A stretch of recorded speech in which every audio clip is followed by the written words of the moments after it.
Yeah, social life in Brisbane. Well, it was a disappointing aspect of our life in Brisbane. We moved to Kallangur in North Brisbane and had co ownership with the government of a modest but attractive Queenslander in Story Road. Why did we choose Kallangur? Well, actually, it was with a pin on a map. We didn't know where anywhere was when we arrived, so we just chose a place which was midway between Brisbane and the Sunshine Coast. I was able to go to work on my bicycle to the train in the mornings and then take the train to Central Station from where I had a 10-minute walk to work. Maria was accepted at Queensland University of Technology to do her postgraduate diploma in education and become a primary teacher. This she achieved, and it was a tremendous achievement. At the same time, she was feeding and looking after 3 children as well as a mainstream primary qualification. Maria specialized in teaching languages other than English, for example, Spanish. But our social life was disappointing. Nobody seemed to want to enter the house. It was like it was haunted. Come in for a coffee, have a beer. Nah, was the inevitable reply.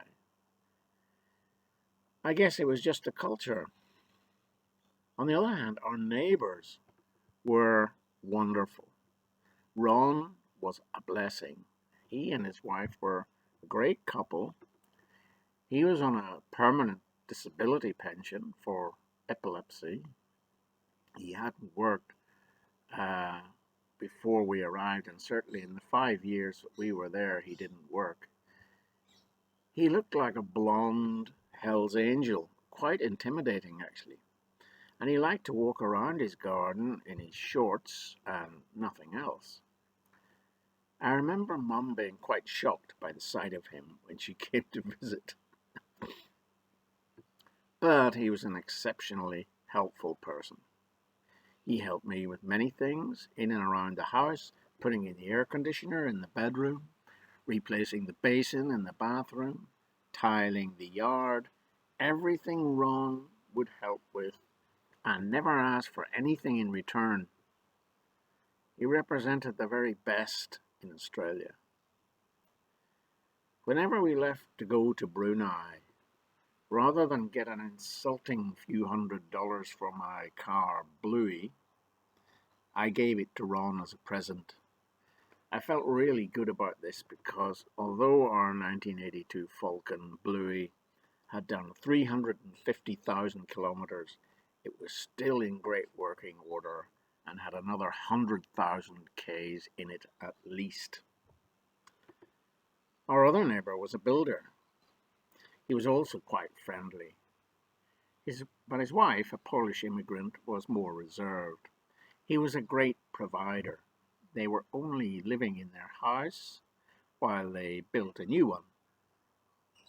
When he had finished, they moved into the new house, and we heard that she had left him, keeping the new house and throwing him out. That was sad.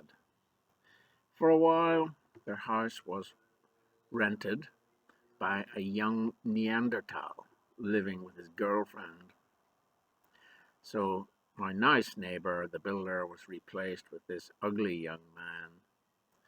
We used to hear him roaring and shouting and cursing as he went in and out of the house. He made such a scene all the time, and he was very noisy. One morning, when my maths teacher friend from Mexico was staying with me, I got up early, woken up by this man's mother, who'd come to pick him up early in the morning, and there was an awful din. She was blowing the horn, etc. I rushed down and out to the mother and remonstrated with her for waking me up. Suddenly, Out of the bushes came Neanderthal man in leaps and bounds. "Leave my mother alone, you dickhead," he roared. I beat a fairly undignified retreat under the circumstances, and at the top of the steps, my friend muttered to himself, "Rash." He was referring to me, of course, and he was right.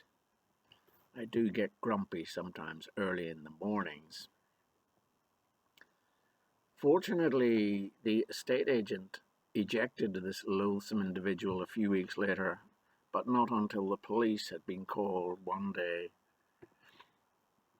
Maria was alarmed by the fierce row that was going on, and when the police arrived, they found the belongings of the girlfriend strewn all around the yard.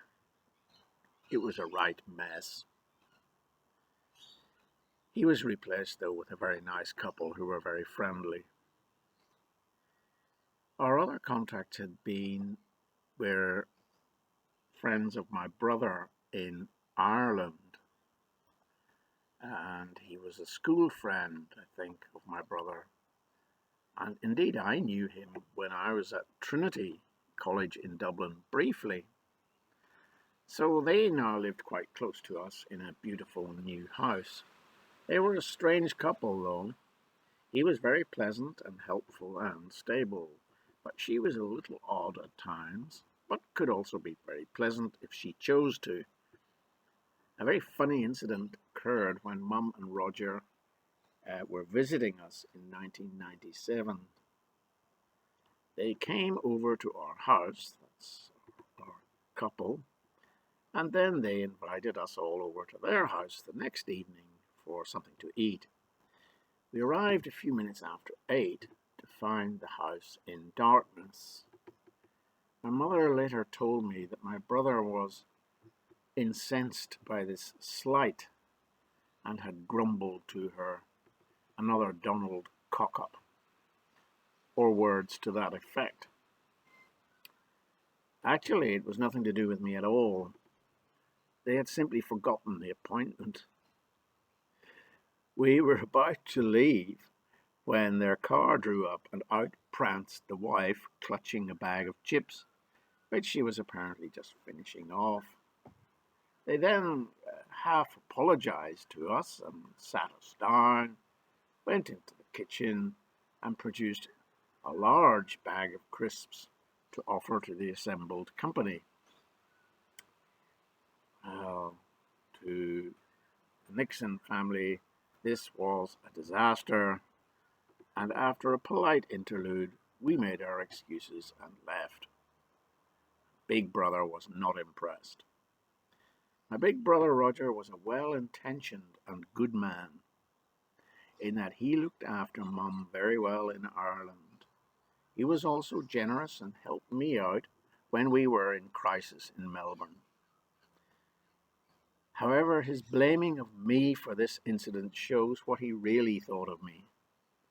And it wasn't just me and my personality, it was my lifestyle he disapproved of. He clearly didn't approve of many of the things I'd done and decisions I'd made. He thought we were all on permanent holiday in the sunshine. As these memoirs clearly show, we were not.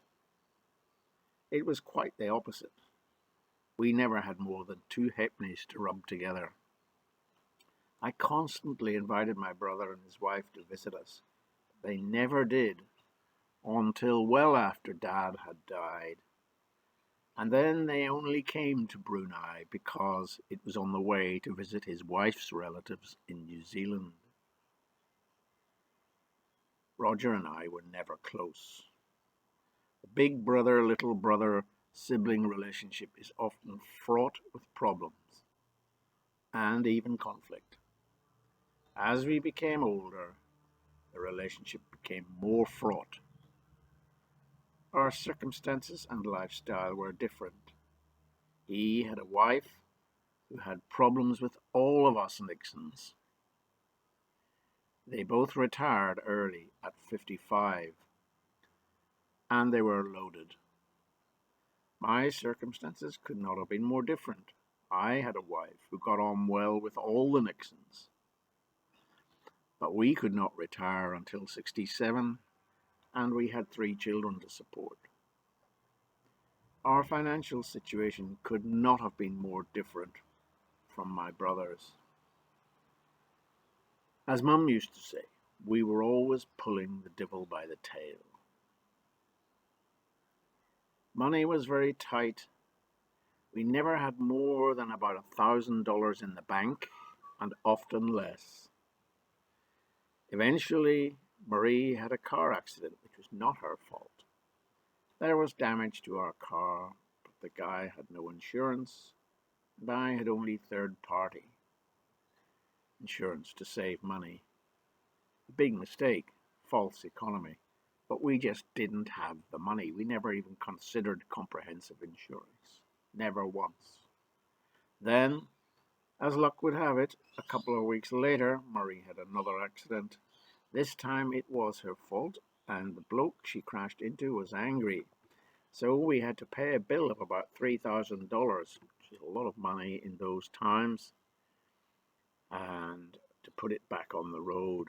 I was too proud to ask my brother for money, and I needed the money, or Maria couldn't drive to work. So I asked an old friend to lend me about £1,800, and this saved the day.